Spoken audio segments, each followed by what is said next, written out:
Charles had a 31-point effort, and McCowan wins the opening tip to Kelsey Mitchell without Elena Deladon. If you want to know her value, well, Washington, as Atkins gets underneath and lays it in, Washington wins 71% of their games when they have Deladon, 37%. Three-pointers, her best night from beyond the arc on Sunday. Charles goes at McCowan and lays it in, and a nice start for Washington. Indiana still looking for their first scoring here tonight. Breland contested jump shot, and Breland knocks it down. Jessica Breland.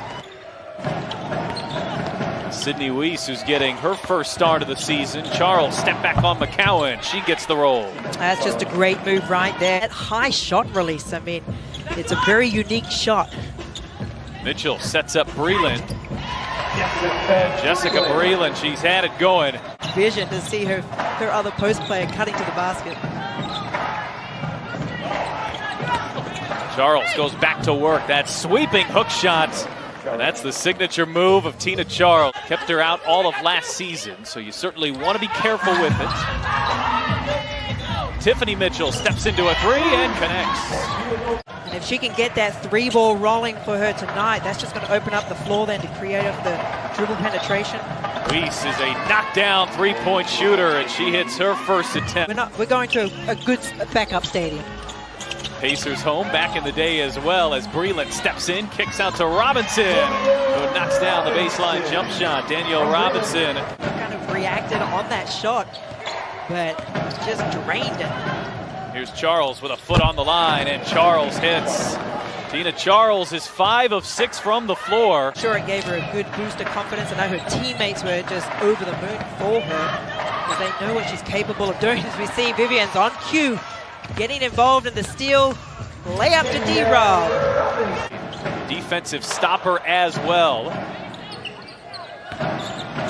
Charles now backing in on Lavender to a cutting McCall. Pretty fine from Charles.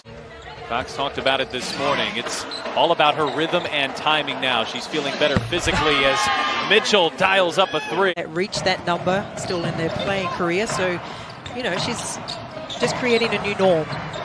Atkins dials up a three to open us up here in the second quarter. Here is Vivians, guarded by Atkins. Atkins falls to the floor, no whistle. Allen lines up a three and hits. So the Fever struggle with some early unforced turnovers. Gondresic will have to fire, and the rookie knocks it down with the shot clock winding down. Well, that's great communication, great recognition of the shot clock. And boy, if she can come off the bench and had some instant offense like that, but who down the other end? Charles has hit 6 of her 7 shots here so far as Vivian steps in and knocks it down.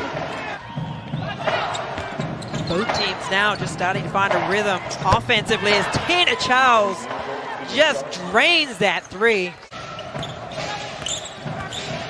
Charles backing it on Lavender, sees the double team. That left-handed flip, and Charles has everything going here tonight. Formed that double team, but she just turned the opposite direction and just flipped it over with the left. Breland trying to go back to work. She spins and hits. Jessica Breland. Really had to be impressed with her vision. Well, I was just about to mention that, but yes, I mean, not only is she trying to create for herself, but she's also bringing other players into the game as well, as we see. That was decent defense, but Shavonte Zallis, we know, can knock down that jump shot. With 4 of their 8 three-pointers. I took a look at the stats a little earlier as we see Z with the three, shooting in the 40s, give themselves a chance. And then I saw 70% from Washington. Was like, wow.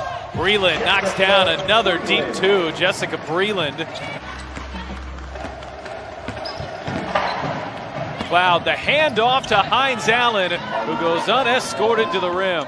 A review took about, I think it was the Phoenix game, very first Phoenix game, where it took about 12 minutes. But, you know, we understand the officials want to get the correct decision there. There's Atkins. These shots that Indiana are getting to go, though, still like, they don't feel like they have that typical rhythm that you'd like to see from the Indiana offense. And now it's Charles dipping inside, and the athletic finish.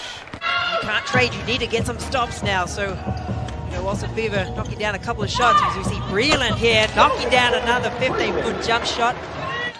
McCowan, who had 17 points and 10 rebounds on Sunday, has been held in check here so far as Hines Allen battling with Breland, got the offensive rebound and the putback. Create for each other, but we haven't been able to see any of that because of the high shooting percentage of the Mystics. Kelsey Mitchell mentioned that at halftime. That was their adjustment last game, as there's good position for McCowan. Going to it, and Tia McCowan, she can get deep down into that restricted area, is unstoppable. Atkins fires and connects on a three. Ariel Atkins has hit 3 from out there. We've always asked players, you know, is there extra fire in the belly when you, as we see, Kelsey Mitchell just scoring right there, and maybe that's what's going to help trigger. It shows you they certainly have that big game potential. Mitchell kicks, Robinson steps in and hits. Oof, well. And McCowan running the floor. Indiana back to it in single digits. It's all started from the defensive end, and that's attributed to the Fever picking up the pace offensively as we see Kelsey Mitchell.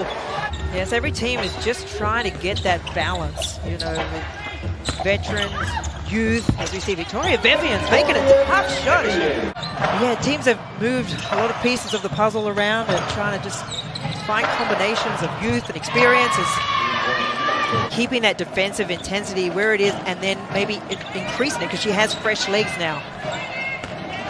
Charles attacking McCowan. She will spin and loft it in. Well, the good thing on Sunday was when the Mystics did make a run at them defensively. Woo, that hurt. Weiss coming up for 3. Sydney Weiss now with 6 points, has knocked down a couple from out there. She is a shooting specialist. Mitchell finds Vivians and an answer.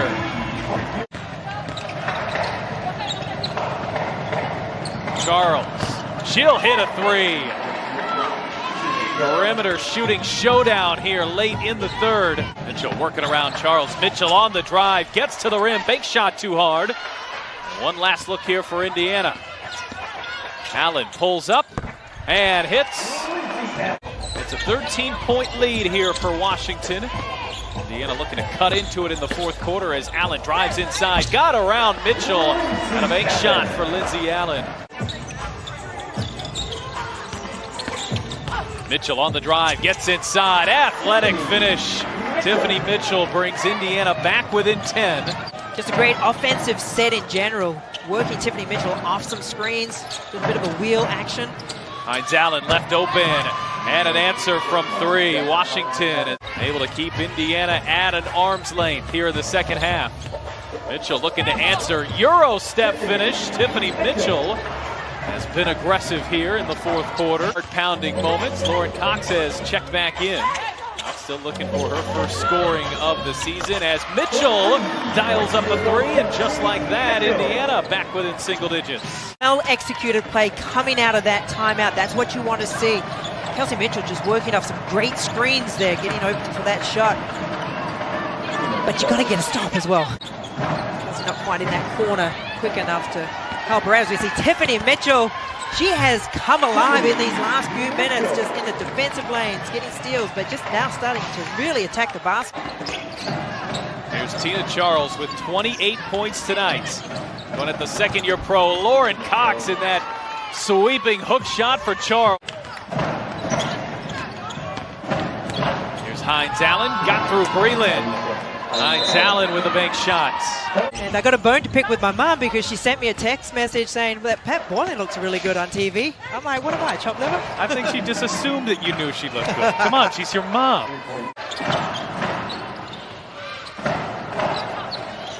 Here's Cloud, she'll fire and connect. And Washington earns the 2-game split, a 16-point win.